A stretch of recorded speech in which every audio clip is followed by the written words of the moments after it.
جو اللہ اور اس کے رسول نے انہیں دیا ہے۔ قرآن ہمیں عقیدہ کیا دے رہا ہے؟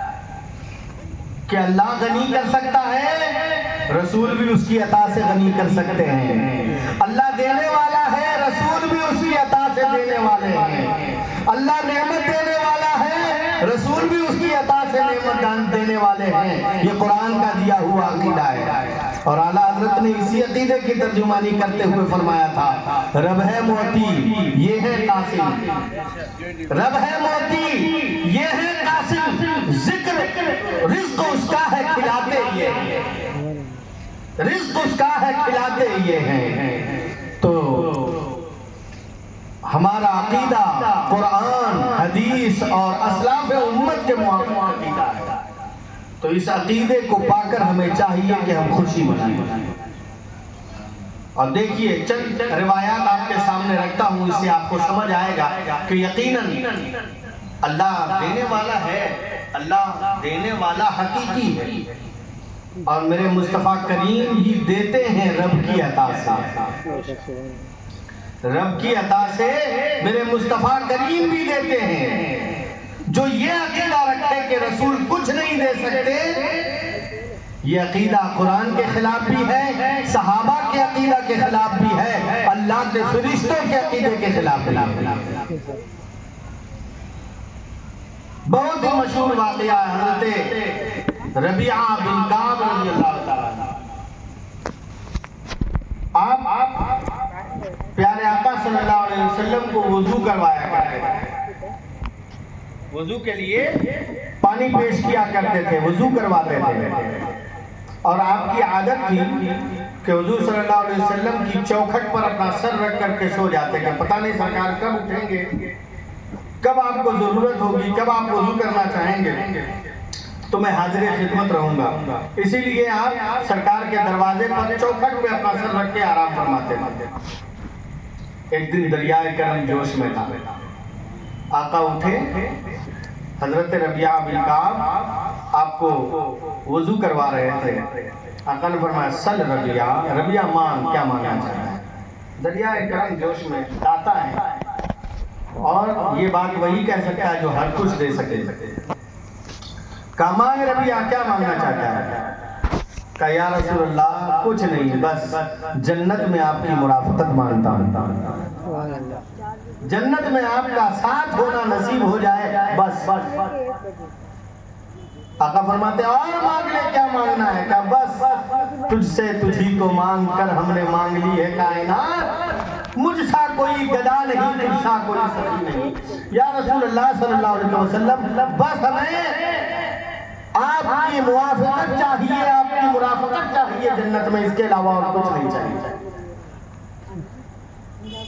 تو آپ سوچئے یہ صحابہ کا عقیدہ تھا نا کہ آقا جنت دے سکتے ہیں، جنت عطا کر سکتے ہیں۔ جنت تو عمل سے ہے نا جناب، کوئی کہنے والا یہ بھی کہہ سکتا ہے کہ جنت تو ایک عمل کا سرمایہ ہے، عمل کرو گے تو جنت ملے گی، لیکن یاد رکھ لیں مصطفیٰ کے بارگاہ کی نوکری حقیقت میں اللہ کی بندگی ہے۔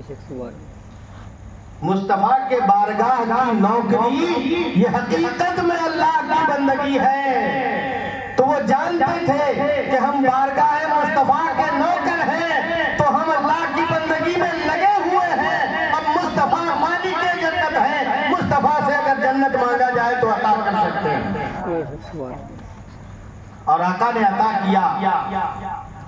کہا ٹھیک ہے ربیعہ تمہیں جنت تو عطا کر دی گئی، اور مانگا بس یا رسول اللہ اب ہمیں کچھ نہیں چاہیے۔ دیکھیے ہم بھی یہی عقیدہ رکھتے ہیں نا کہ ہمارا نبی ہر کچھ دے سکتا ہے، ہمارا نبی مالک ہے، تو گویا ہمارا عقیدہ صحابہ کے عقیدہ کے موافق ہے۔ تو یہ عقیدہ اللہ نے ہمیں اور آپ کو عطا کیا، اس کی عطا پر اس کا فضل کریں، اس کا شکر ادا کریں، شکر بجا لائیں۔ دیکھیے حضرت قتادہ رضی اللہ تعالیٰ عنہ ہیں، جنگ احد میں دشمن کی طرف سے ایک تیر آیا یا برچھی آپ کی طرف آیا اور آنے کے بعد آپ کی آنکھ میں جا کر کے پیوست ہو گیا. جب لوگوں نے اس کو نکالنا چاہا تو اس برچھی یا تیر کے ساتھ ساتھ آپ کی آنکھ کا ڈیلا بھی باہر آ گیا. سوچئے کسی کی آنکھ کا ڈیلا باہر آ جائے ہے نا, آنکھ سے نکل کے باہر آ جائے تو وہ کہاں جائے گا؟ ڈاکٹر کے پاس جائے گا نا, حکیم کے پاس جائے گا, طبیب کے پاس جائے گا. لیکن صحابہ کا عقیدہ دیکھیے, وہ جانتے ہیں کہ یہ طبیب دو جہان ہے, یہ انیس بے کساں ہیں, یہ چارے ساز درد مندہ ہیں. یہ عقیدہ تھا. کیا کیا؟ ایک ہاتھ سے آنکھ کے ڈیلے کو پکڑا, ایک ہاتھ سے آنکھ بند کیا, پہنچ گئے سرکار کی بارگاہ میں.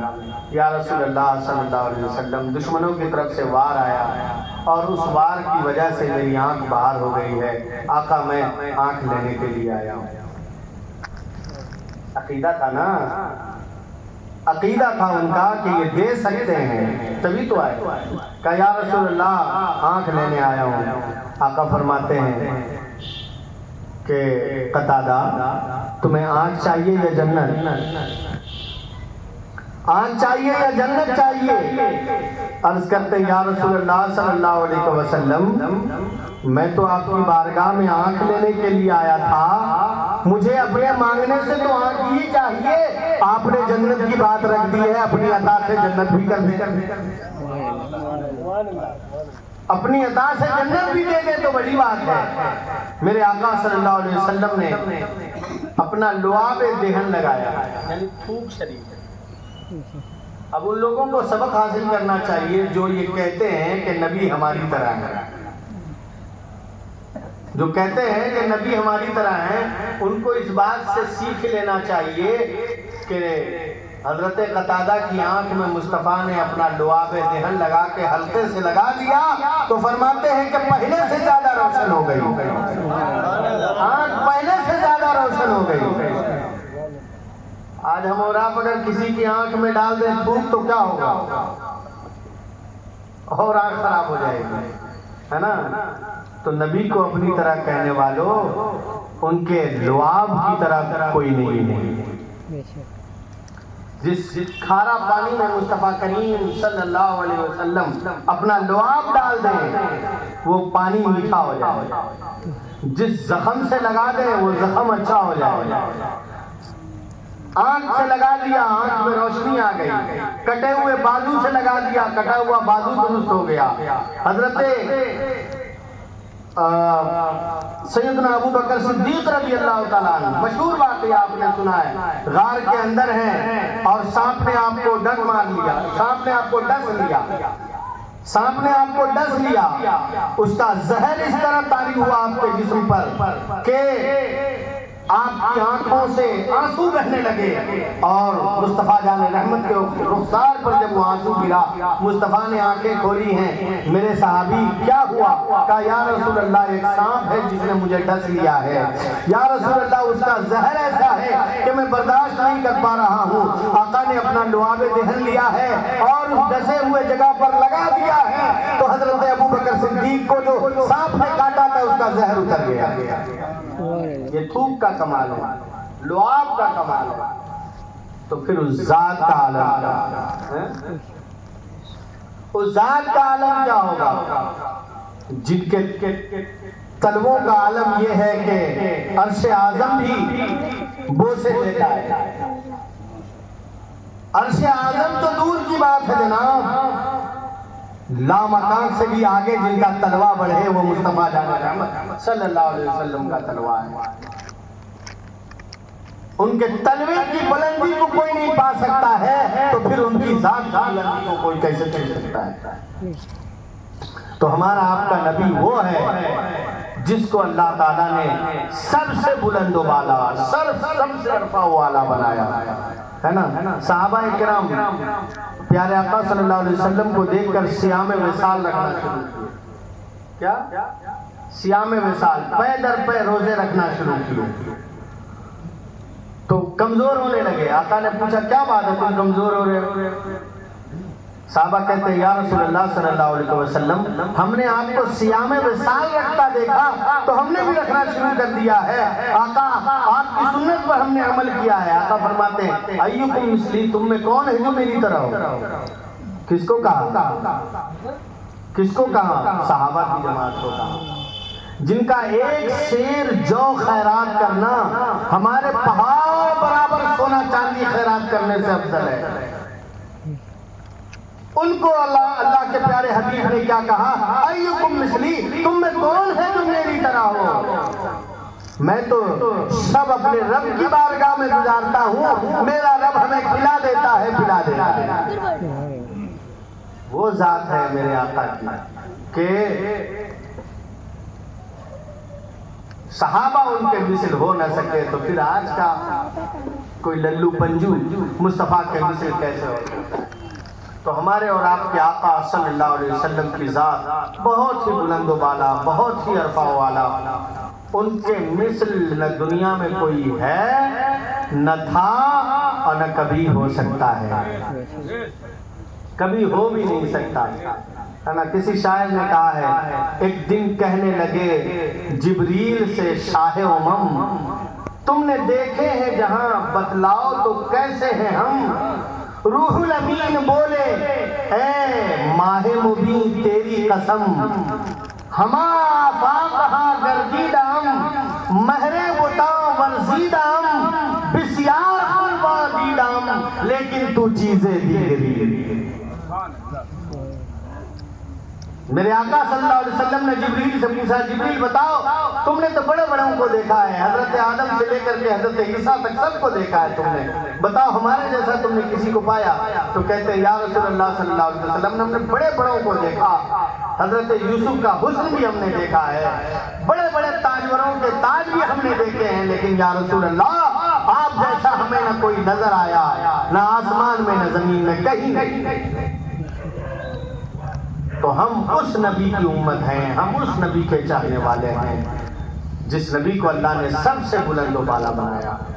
تو ہمیں چاہیے کہ ہم اس امت میں ہونے کا حق کیا کریں؟ پورا کریں. اس امت میں ہونے کا حق پورا کریں. اس امت میں ہونے کا حق کیا ہے؟ اس امت میں ہونے کا حق یہ ہے کہ ہم خود بھی اپنے آپ کو برائیوں سے بچائیں، بھلائیوں کی طرف لگائیں، اور دوسروں کو بھی برائیوں سے روکیں اور بھلائی کی دعوت دیں. یہ اس امت میں ہونے کا حق ہے، اور اس کو میں نہیں کہہ رہا ہوں، یہ حق میں نہیں بیان کر رہا ہوں، قرآن مقدس بیان کرتا ہے کنتم خیر امت اخرجت للناس تأمرون بالمعروف وتنہون عن المنکر. تم سابقہ امت میں سب سے بہتر ہو، جتنی امتیں دنیا میں آئی ہیں ان تمام میں بہتر ہو. کیوں؟ اس لیے کہ تم وہ ہو کہ لوگوں کو بھلائیوں سے لوگوں کو بھلائیوں کا حکم دیتے ہو اور برائیوں سے روکتے ہو. تو اس امت میں ہونے کا حق یہ ہے کہ ہم خود بھی اچھائی کریں اور اپنے دوستوں کو، اپنے گھر والوں کو، اپنے پڑوسیوں کو بھلائی کا حکم دیں. خود بھی بچیں برائیوں سے، دوسروں کو بھی بچائیں. خود بھی نمازی بنیں، دوسروں کو بھی نماز کی تبلیغ کریں، دوسروں کو بھی نماز پڑھنے کا حکم دیں. کیونکہ ہم اور آپ جس جگہ ہیں نا، جس جگہ کا مطلب جس مرتبے پہ اللہ نے ہم اور آپ کو رکھا، یہ کوئی چھوٹا موٹا مرتبہ نہیں ہے، بہت اعلیٰ مرتبہ ہے امت محمد میں ہونا. یہ کم بڑا مرتبہ نہیں ہے، یہ مرتبہ اللہ نے بن مانگے ہمیں عطا کیا ہے. تو اس مرتبے کا پاس و لحاظ تو کم از کم ہم لوگ رکھ سکتے ہیں. تو نمازی بن جائیے.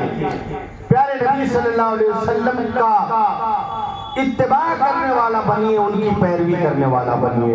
یہ اس امت میں ہونے کا ہمارے اور آپ کے اوپر حق ہے کہ ہم نمازی بنیں، پرہیزگار بن کر کے رہیں. اللہ تبارک و تعالی ہم تمام کو کہنے اور سننے سے زیادہ اس پر عمل کی توفیق عطا فرمائے. کھڑے ہوئیے اور اپنے محبوب کی بارگاہ میں صلاۃ و سلام کے خراج عقیدت پیش کیجیے.